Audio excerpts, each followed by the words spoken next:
बंदव गुरुपद पद्म परागा सुरुचि सुवास सरस अनुरागा अमी मूर में चूरन चारु समन सकल भव रुज परिवारु।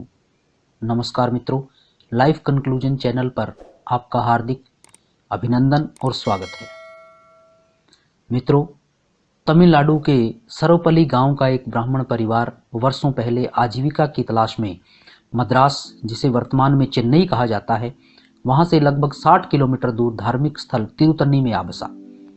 इस ब्राह्मण परिवार में 5 सितंबर 1888 में पिता सर्वपल्ली वीरास्वामी तथा माता सीतम्मा के यहाँ एक तेजस्वी पुत्र ने जन्म लिया। इस दिव्य तेजस्वी बालक का नाम रखा गया सर्वपल्ली राधाकृष्णन। दोस्तों, आपको ध्यान हो कि दक्षिण भारत में ऐसी परंपरा है कि वहाँ के लोग अपने नाम के साथ अपने गांव का नाम भी जोड़ते हैं। इसीलिए राधा कृष्ण जी के नाम के साथ भी उनके पूर्व गांव सर्वपल्ली का नाम जोड़ा गया। राधा कृष्ण के भाई बहनों में वे दूसरे स्थान पर थे। इनके पिता अधिक धनवान नहीं थे। उनकी दिनचर्या सुखपूर्वक चल रही थी। वह विद्यानुरागी, ईश्वर भक्त और धर्म आचरण करने वाले उदार ब्राह्मण थे, जिसका अत्यधिक प्रभाव राधा कृष्ण पर भी पड़ा। अब बात करें उनके प्रारंभिक जीवन और शिक्षा दीक्षा की। जैसा कि हम पहले बात कर चुके हैं कि इनके पिता एक साधारण परिवार से थे, लेकिन वे धार्मिक प्रवृत्ति के ब्राह्मण थे।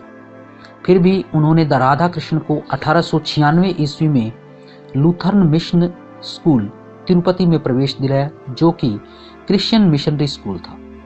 सन 1900 में आप पढ़ने के लिए वेल्लूर चले गए और उसके बाद क्रिश्चियन कॉलेज मद्रास में शिक्षा प्राप्त की। दोस्तों, राधा कृष्ण ने 1902 ईस्वी में मैट्रिक तथा 1904 ईस्वी में कला संकाय प्रथम श्रेणी से उत्तीर्ण कर उच्च अध्ययन के लिए छात्रवृत्ति प्राप्त की।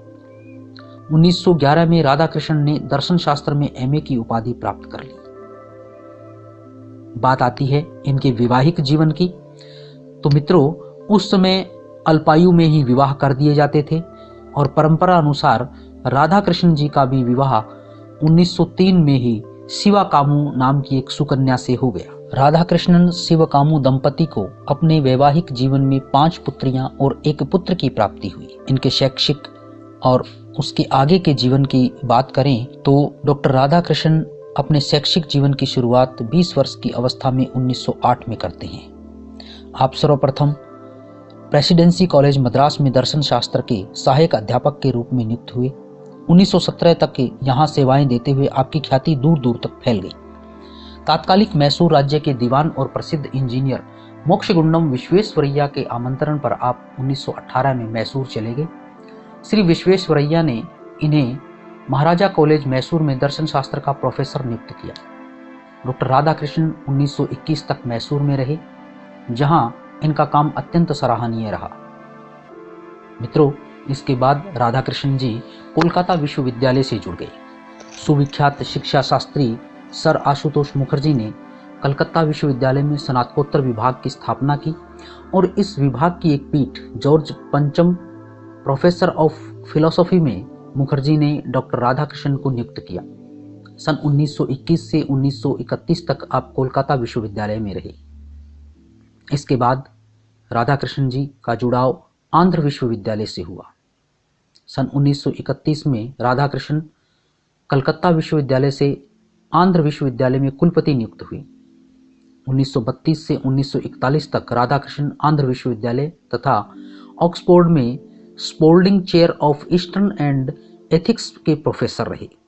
यह उनकी विद्वत्ता के कारण ही संभव हो सका कि एक व्यक्ति एक साथ 2 जगह पर नियुक्त हो। दोस्तों, इसके बाद राधा कृष्ण जी काशी हिंदू विश्वविद्यालय से जुड़े।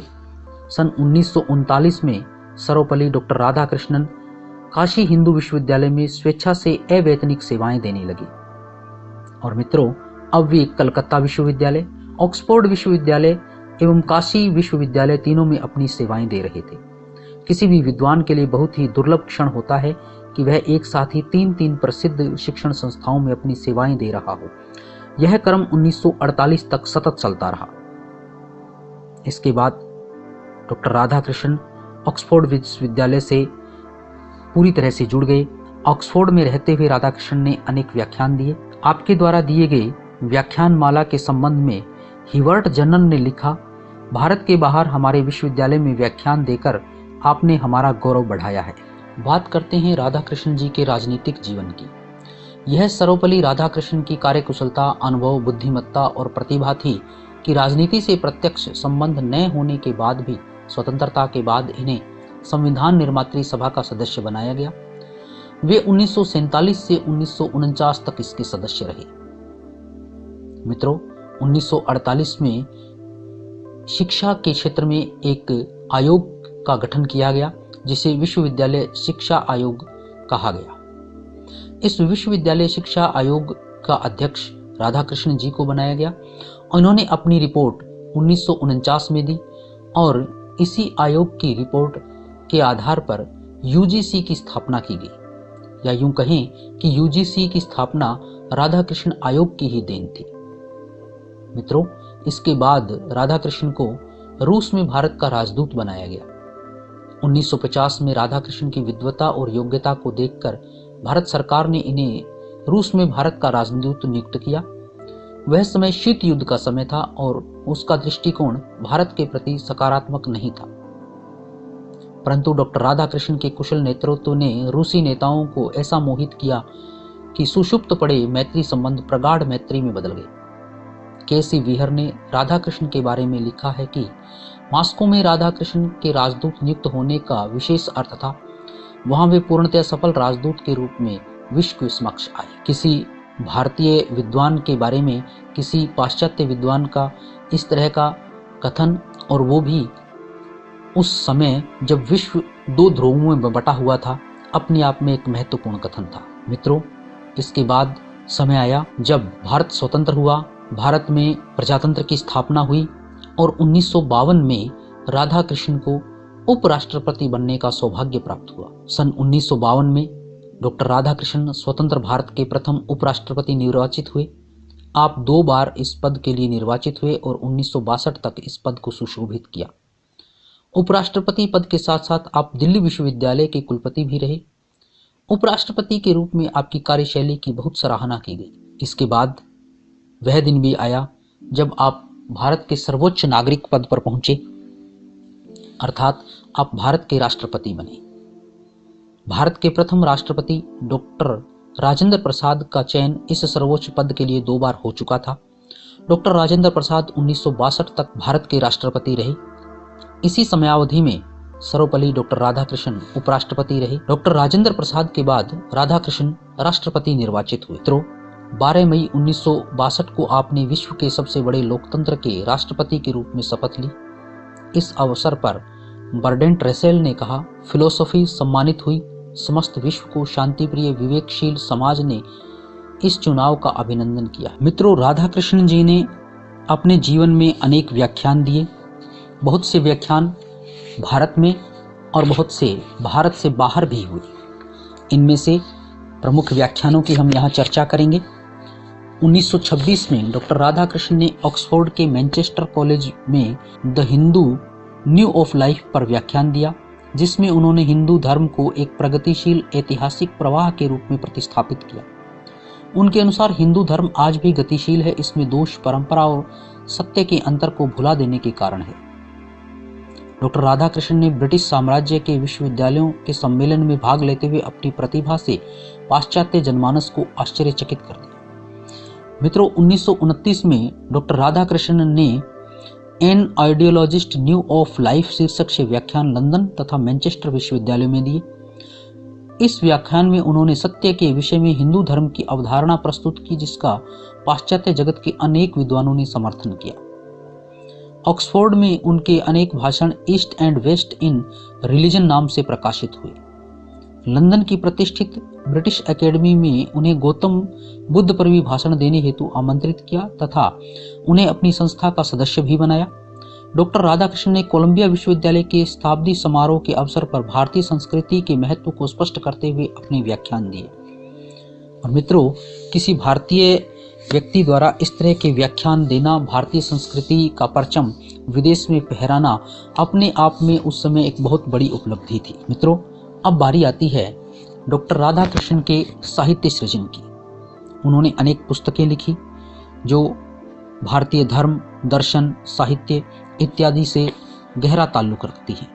उनकी रचनाओं की बात करें तो एक लंबी फहरिस्त हमारे सामने आती है, जिसमें से है the essential of philosophy, the philosophy of Rabindranath Tagore, the reign of religion and contemporary philosophy, Indian philosophy, the Hindu view of life, Indian philosophy, volume 2, the religion we need, कॉल्की या the future of civilization, in ideologist view of life and east and west in religion, the heart of Hindustan, freedom and culture, contemporary Indian philosophy, religion in transition, Gautam Buddha, Mahatma Gandhi, India and China, education, politics and war, is this peace, religion and society, Bhagavad Gita, great Indians,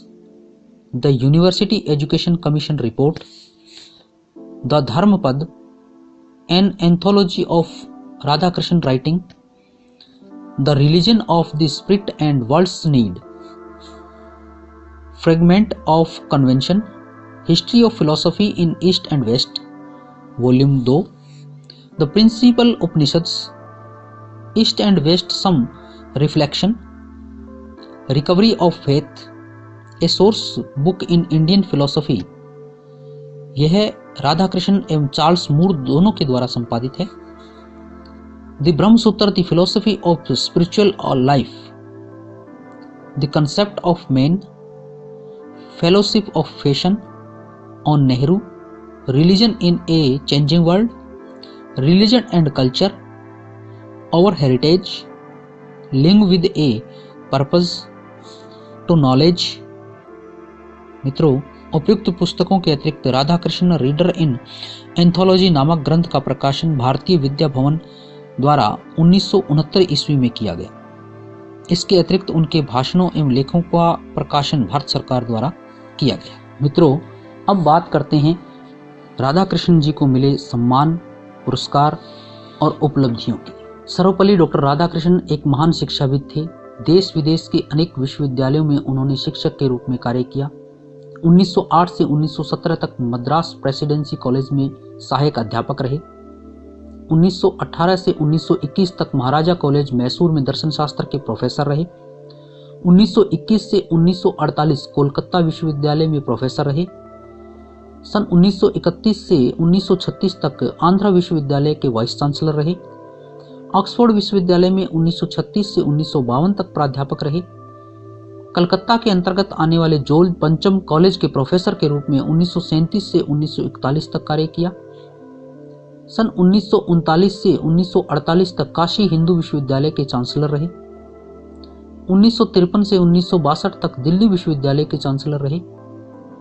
1946 में UNESCO में भारतीय प्रतिनिधि के रूप में अपनी उपस्थिति दर्ज करवाई। एक शिक्षक के रूप में उनके अतुलनीय योगदान को देखते हुए भारत सरकार ने उनके जन्मदिन 5 सितंबर को राष्ट्रीय शिक्षक दिवस के रूप में मनाने का निर्णय लिया। उनकी इन उपलब्धियों को देखते हुए सन 1954 में भारत सरकार ने उन्हें भारत के सबसे बड़े नागरिक सम्मान भारत रत्न से अलंकृत किया। मित्रों, बात करते हैं इनके निधन की। 17 अप्रैल 1975 को एक लंबी बीमारी के बाद इस महान दार्शनिक और शिक्षक ने इस भौतिक संसार से सदा सदा के लिए विदा ले ली। तो प्यारे दोस्तों, ये था life conclusion Sarvepalli doctor Radhakrishna का। इसी तरह के और लाइफ कंक्लूजन डॉक्यूमेंट्री आप सुनने के लिए, देखने के लिए जुड़े रहिए लाइफ कंक्लूजन के साथ। धन्यवाद।